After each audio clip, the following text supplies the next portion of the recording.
Hello everyone, and welcome back to our hilarious History Hour, where we dust off the past and sprinkle it with extra puns, because why let facts get in the way of a good groan? It's August 15, 2025, and we're diving into On This Date with a side of snark. Buckle up, Buttercup. It's going to be a bumpy ride through time. Starting way back in 1057, Macbeth, the King of Scotland, met his end at the hands of King Duncan's son. Ironically, the weapon of choice? A Shakespeare. No, really. I'm not saying news traveled slow in those days, but it took a full 500 years for William Shakespeare to turn it into a play. Talk about delayed reporting. Today's TikTok would have had it viral before the body hit the ground. Fast forward to 1769 when Napoleon Bonaparte entered the world. I don't mean to say he was short, but he was often mistaken for half of his brother, or maybe just a very ambitious garden gnome. If only he'd conquered the metric system first, we wouldn't have all these height jokes. In 1848, the dental chair was patented. Getting that paperwork through? It was like pulling teeth. And let's be honest, dentists have been making us recline in discomfort ever since, because nothing says relax like a stranger poking your gums with sharp objects. Born in 1879, the fabulous actress Ethel Barrymore graced the stage. She was so talented, producers had two choices, regular actresses or Ethel. Spoiler, they always went premium.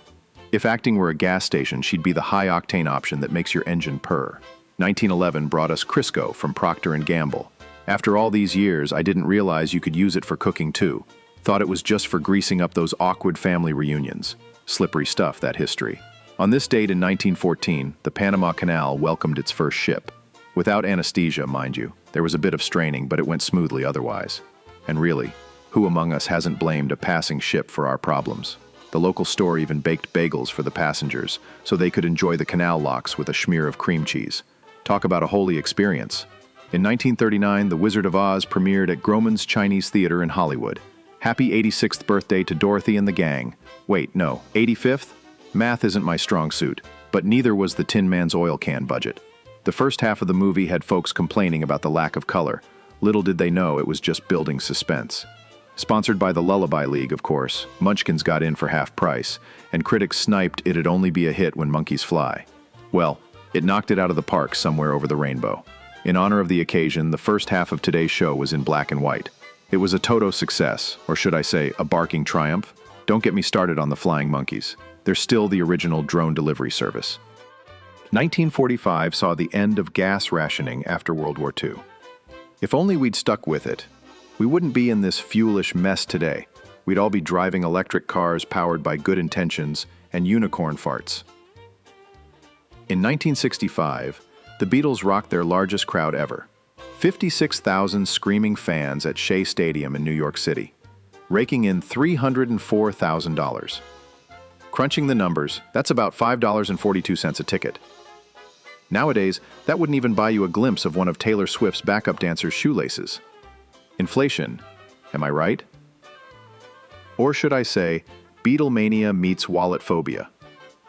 Woodstock kicked off at Yasgur's farm in 1969. The tricky part? If you were there, you probably don't remember. Too busy grooving in the mud. It was an epic gathering for love and music. Kind of like an Osmond family picnic, but with more tie-dye and fewer matching sweaters. Peace, love, and questionable hygiene choices. 1971. President Nixon slapped a 90-day freeze on wages, prices, and rent. Where was this presidential freeze when my house value tanked? Or when ice cream prices melted my budget? It came with nuts on top, like a bad Sunday special. Thanks, Dick. Next time, freeze the bad decisions too. In 1999, Tiger Woods clinched the PGA Championship. Does that feel like ancient history? Say 26 years ago, back when streaming meant a babbling brook, and Tiger was more known for birdies than, well, let's not go there. 4. It's National Leathercraft Day. Time to get crafty with cowhide move over knitting. National Lemon Meringue Pie Day. Tart, fluffy, and way better than life's lemons. And National Relaxation Day, finally. A holiday that doesn't require effort, unless counting sheep counts as cardio. As of noon today, we're smack in the middle of August. September sneaks up just 2 weeks from Monday. Like that relative who just drops by but stays for dinner. Now, blowing out candles today, Jennifer Lawrence, star of Hunger Games and X-Men, hits 35. She's raked in over $6 billion at the box office. enough to buy her own arena for archery practice. May the odds be ever in her favor. For birthday cake. Joe Jonas, the Jonas brother with the most on-the-nose name. Seriously, it's like calling a dog Bark McWoof, turns 36. Keep rockin', Joe. Your name's so repetitive, it's basically an echo. Emily Kinney reaches the big 4-0, best known as Beth Green on The Walking Dead. And honestly, that's her claim to zombie fame. Surviving walkers is impressive. Surviving 40, even more so. Ben Affleck, holder of the world record for fumbling the ball with J-Lo. Twice. Turns 53. All things considered, he's got to be one of the luckiest guys alive. 2 shots at perfection, even if they ended in Jiggly-level disasters. Batfleck forever. Deborah Messing, the grace to Will and Grace and a spot-on Lucille Ball impersonator, turns 57. As they say, where there's a will, there's a grace, and a whole lot of fabulous red hair. She's aging like fine wine, or at least better than Lucy's grape-stomping escapades. Larry Matthews hits 70. He was Little Richie on the Dick Van Dyke Show. Man, that feels like more than half a century ago. Oh wait, it is. Time flies when you're tripping over ottomans. Princess Anne, the late Queen Elizabeth's no-nonsense younger sister, turned 75.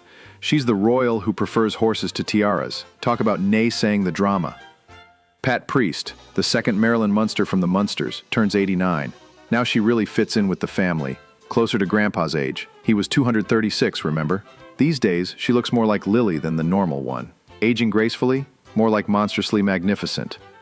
For National Relaxation Day, Dr. John Farquhar from The American Way of Life Need Not Be Hazardous to Your Health shares these tips to unwind. Because nothing says chill like following instructions. Eye roll. Find a quiet spot and lie down or sit comfy, like you're prepping for a nap, but with homework. Tense the muscles in one hand, then relax them. Repeat for the forearm, upper arm, shoulder, foot, calf, thigh, like you're auditioning for a bodybuilder who quits midway. Do the same on the other side, starting with the hand again. Symmetry is key unless you want to relax lopsided. Loosen those hip muscles and let a relaxation wave flow up from your abdomen to your chest. Like a lazy tsunami, but without the property damage. Keep the wave rolling into your shoulders, neck, jaws, and face muscles. Unclench that jaw. You've been grinding since 2020. Cap it off by imagining your forehead cooling down, as if telling it to chill out. If that doesn't work, picture it with a tiny ice pack. Or should I say, brr. There you have it, history with a heaping helping of hilarity. Stay relaxed, folks, and remember, laughter is the best medicine, unless you're allergic to puns. I'm Ro on the radio. Have a great day.